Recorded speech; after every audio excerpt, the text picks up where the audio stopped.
નમસ્કાર દર્શક મિત્રો, હું હર્ષ પરમાર સહયોગ દ્વારા પ્રસ્તુત ન્યૂઝ 20 ગુજરાતીમાં આપ સૌ દર્શક મિત્રોનું હાર્દિક સ્વાગત કરું છું। જોઈએ આજના મુખ્ય સમાચારો। એશિયાઈ સિંહની 16મી વસ્તી ગણતરી અંદાજનો વન મંત્રીના હસ્તે સાસણ ખાતે ફ્લેગ ઓફ આપી પ્રારંભ કરવામાં આવ્યો। 10 વર્ષ બાદ સત્તાવાર સિંહની ગણતરી શરૂ કરવામાં આવી છે। દર 5 વર્ષે યોજાતી સિંહોની વસ્તી ગણતરી વર્ષ 2020માં કોરોનાના કારણે યોજાઈ ન હતી। કોરોનાના કારણે પૂનમ અવલોકનના આંકડા જાહેર કરવામાં આવ્યા હતા, જેમાં 674 સિંહ નોંધાયા હતા। આ વખતે સૌરાષ્ટ્રના 11 જિલ્લાના 58 તાલુકાના 35,000 ચોરસ કિલોમીટર વિસ્તારમાં સિંહોની ગણતરી શરૂ કરવામાં આવી છે। આ ગણતરી 2 તબક્કે હાથ ધરવામાં આવશે, જેમાં બપોરે 2 વાગ્યાથી 11ના બપોરથી 2 વાગ્યા સુધી યોજાશે। 11ના બપોરે 2 થી 12ના બપોરે 2 વાગ્યાથી સુધી આરામ રહેશે। ત્યારબાદ ફરી તારીખ 12 બપોરે 2 વાગ્યાથી 13ના બપોરે 2 વાગ્યા સુધી સિંહોની ગણતરી હાથ ધરવામાં આવશે।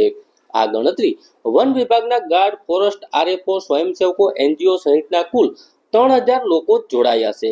ઉપરાંત 600 ગામના સરપંચોને પણ ગણતરીમાં જોડવામાં આવ્યા છે અને સિંહોની સત્તાવાર ગણતરી પર સમગ્ર દેશ અને દુનિયાની નજર છે।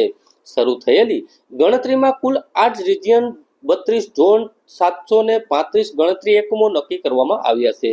ગણતરીમાં 8 સીઆરએફથી સીએફ તેમજ 32 ડીસીએફ સહિતના ઉચ્ચ અધિકારીઓ જોડાશે।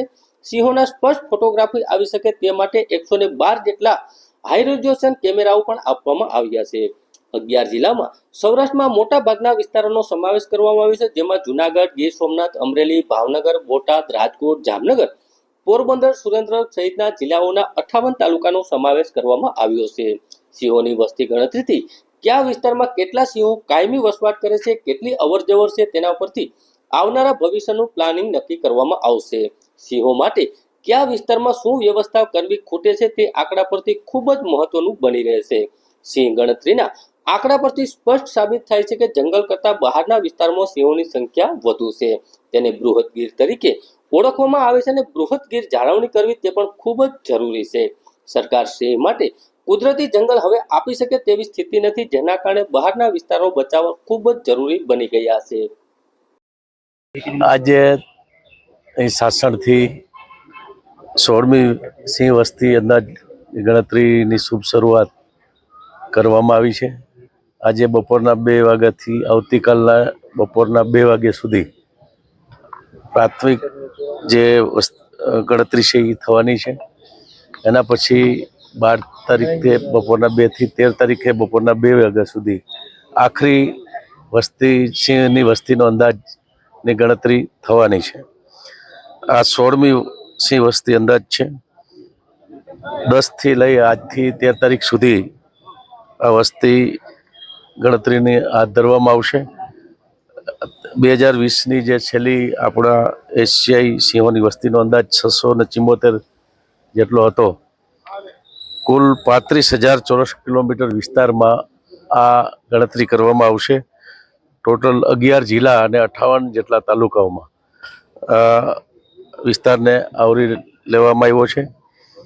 ડાયરેક્ટ બીટ વેરિફિકેશન પદ્ધતિ બ્લોક કાઉન્ટ દ્વારા કરવામાં આવશે અને 735 ગણતરી યુનિટ, 112 સબ ઝોન નક્કી કરવામાં આવ્યા છે। 32 જેટલા ઝોન નક્કી કર્યા છે અને 8 રિજિયનનો સમાવેશ એમાં કરવામાં આવ્યો છે। કુલ વન વિભાગના જે અધિકારી, કર્મચારી સહિત સ્વયંસેવકો અને એનજીઓ અને આ વખતે પહેલીવાર જે સ્થાનિક આપણા સરપંચશ્રીઓ છે એ 600 જેટલા સરપંચો પણ આમાં જોડાણા છે। એટલે 3254 જેટલા સ્વયંસેવકો અને અધિકારી કર્મચારીઓ આ ગણતરી છે એ 10 થી 13 સુધીમાં કરવાના છે। સામાજિક સહભાગિતામાં સક્રિય રહેલા જે નાગરિકો છે, સ્થાનિક નાગરિકો, એને પણ આમાં સમાવેશ કરવામાં આવ્યો છે। અને આ અભિયાન આખું જે છે વસ્તી અંદાજિત જે ગણતરી કરવા માટેનું, એમાં ખાસ કરીને આ અભિયાનમાં લોક ભાગીદારીને વધુ આ વખતે એના ઉપર ભાર મૂકવામાં આવ્યો છે। અને આમાં આ ગણતરીમાં ટેકનોલોજીનો ઉપયોગ પણ ઉપયોગ કરવાનો છે। ડિજિટલ કેમેરા હોય કે camera trap, GPS app, radio collaring અને એઆઈ આધારિત જેમાં સોફ્ટવેર GIS નકશા સ્ટેટિસ્ટિકલ સોફ્ટવેરનો પણ ઉપયોગ કરવામાં આવ્યો છે. પારદર્શિકતા માટે વિવિધ ક્ષેત્રના જે નિષ્ણાંતો છે એ અને સી વ્યવસ્થાપન તેના અને જેના અનુભવી વ્યક્તિઓ છે એને નિરીક્ષક તરીકે પણ જોડવામાં આવ્યા છે. 600થી વધુ સ્થાનિક ગામના મેં પહેલાં હમણાં કીધું એ પ્રમાણે જે આખા વિસ્તારમાં સરપંચશ્રીઓ અને જે આગેવાનો છે એને તાલીમ આપીને આ વસ્તીના અંદાજમાં ગણતરીમાં અને સાથ સહકાર લીધો છે, સહભાગીદારી કરાવવામાં આવી છે. NGO જેને રુચિ ધરાવતા નાગરિકોને પણ નિરીક્ષક તરીકે આમંત્રિત કરવામાં આવ્યા છે. સાસણગીર હાઈટેક મોનિટરિંગ યુનિટ ખાતે ડેટાનું સંકલન અને વિશ્લેષણ થવાનું છે. તો અત્યારે ખૂબ ઉત્સાહપૂર્ણ રીતે અમારા વન વિભાગના તમામ અધિકારીશ્રીઓ, સ્ટાફ છેલ્લા ઘણા સમયથી આની તૈયારી કરી રહ્યા હતા અને આજે હમણાં જ આ વસ્તી ગણતરીની પ્રાથમિક જે ગણતરી કરવાની છે એનો શુભારંભ કરવામાં આવ્યો છે. 13મી તારીખ સુધી આખરી ગણતરી પૂર્ણ થઈ જશે અને પછીથી આપણે એની આખરી ગણતરી પછીનો જે કંઈ આવશે એ માનનીય મુખ્યમંત્રી શ્રી દ્વારા જાહેર કરવામાં આવશે. જુનાગઢ શહેરમાં ફેસ્ટિવલ ઓફ કેટલના શ્લોક સાથે મહાનગરપાલિકા સંચાલિત ગૌશાળાને મનસુખભાઈ મમતા ટ્રેડર્સ વાળા તરફથી 105 કિલો લીલા શાકભાજીનું દાન કરવામાં આવ્યું. સાથે દાન પૂર્ણ કરવા અર્થે જાહેરમાં ઘાસચારો ન નાખવા મહાનગરપાલિકા સંચાલિત ગૌશાળાને દાન આપવાની અપીલ કરવામાં આવી. જુનાગઢ મહાનગરપાલિકા જુનાગઢ શહેરને સ્વચ્છ રાખવા તેમજ રખડતા ભટકતાને જાહેર માર્ગો પર અડચણરૂપ થતા ગૌવંશને અટકાવવા પ્રયત્નશીલ છે, પરંતુ શહેરીજનો દાન પૂર્ણ કરવા અર્થે જાહેરમાં અનધિકૃત ઘાસચારો વેચતા એકમો પાસેથી અનધિકૃત ઘાસચારો લઈને જાહેર માર્ગો ઉપર ગૌવંશને આપવામાં આવે છે, જેના કારણે આસપાસના વિસ્તારોમાં ગંદકી ફેલાય છે તેમજ જાહેર માર્ગ અથવા જાહેર સ્થળો પર ગૌવંશ અડચણરૂપ બને છે. જેથી મહાનગરપાલિકાના કમિશનર ડોક્ટર ઓમ પ્રકાશના જણાવ્યા મુજબ જુનાગઢ મહાનગરપાલિકાના હદ વિસ્તારમાં રખડતા ભટકતાને જાહેર માર્ગો પર અડચણરૂપ થતા ગૌવંશને અટકાવવાને જાહેરમાં અનધિકૃત ઘાસચારો વેચતા એકમોને પકડવા માટે સતત કાર્યવાહી કરવામાં આવે છે. જાહેરમાં ઘાસચારો વેચવા અથવા નાખવા પર પ્રતિબંધ મૂકવામાં આવ્યો છે. જુનાગઢ મહાનગરપાલિકા દ્વારા શહેરમાં રખડતા ભટકતા ગૌવંશને પકડી મહાનગરપાલિકા સંચાલિત ગૌશાળામાં રાખવામાં આવે છે. આ ગૌશાળામાં હાલ 665 ગૌવંશ રાખવામાં આવ્યા છે. મહાનગરપાલિકા સંચાલિત સાવજના ડેલા પાસે આવેલા ગૌશાળામાં મનસુખભાઈ મમતા ટ્રેડર્સ વાળા તરફથી 105 કિલો લીલા શાકભાજીનું દાન કરવામાં આવ્યું છે. જુનાગઢ જિલ્લામાં કમોસમી વરસાદ પડ્યો, ઉનાળુ પાકને ભારે નુકસાનની ભીતિ. જુનાગઢ જિલ્લામાં બપોર બાદ વાતાવરણમાં પલટો આવ્યો હતો અને સાંજના સમયે ઘણા વિસ્તારમાં પવન સાથે કમોસમી વરસાદ પડ્યો હતો.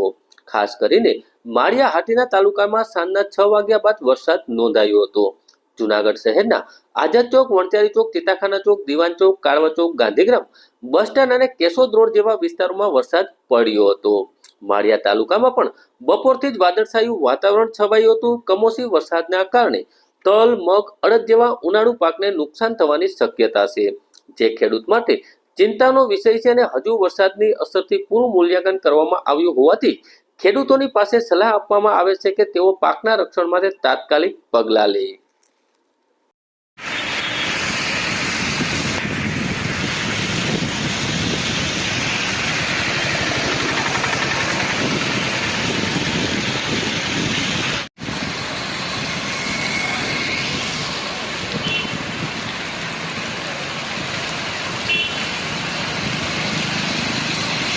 જુનાગઢ શહેરના જાંજડા ચોકડી ખાતે ગેસ લાઇન લીકેજ થતા આગ લાગવાના બનાવમાં નોંધાઈ પોલીસ ફરિયાદ.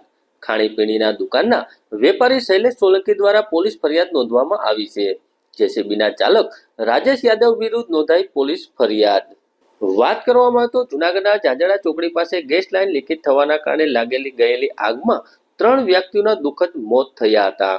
ખાણીપીણીના દુકાનના વેપારી શૈલેષ સોલંકીએ પોલીસમાં ફરિયાદ નોંધાવી છે કે જેસીબીના ચાલક રાજેશ યાદવની કામગીરીના કારણે ગેસ લાઇન લીકેજ થઈ હતી, જેના કારણે ભયાનક આગ ફાટી નીકળી હતી.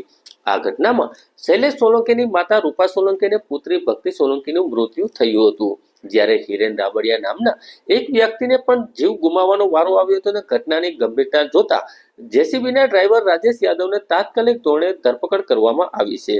બી ડિવિઝન પોલીસ દ્વારા ઘટનાને સંબંધિત વધુ તપાસ ચાલી રહી છે અને સુરક્ષાના મુદ્દે ખોટ પડી છે કે કેમ તે અંગે વધુ તપાસ શરૂ કરવામાં આવી છે. ગઈકાલે સવારના 10 થી 10:30ની વચ્ચે જે જૂનાગઢ ઝાંઝરા ચોકડી ખાતે કમનસીબ બનાવ બનેલો અને આ બનાવમાં કુલ આગ લાગવાથી 3 લોકોના મૃત્યુ થયેલા અને અન્ય 3 લોકો ઈજાગ્રસ્ત થયેલા.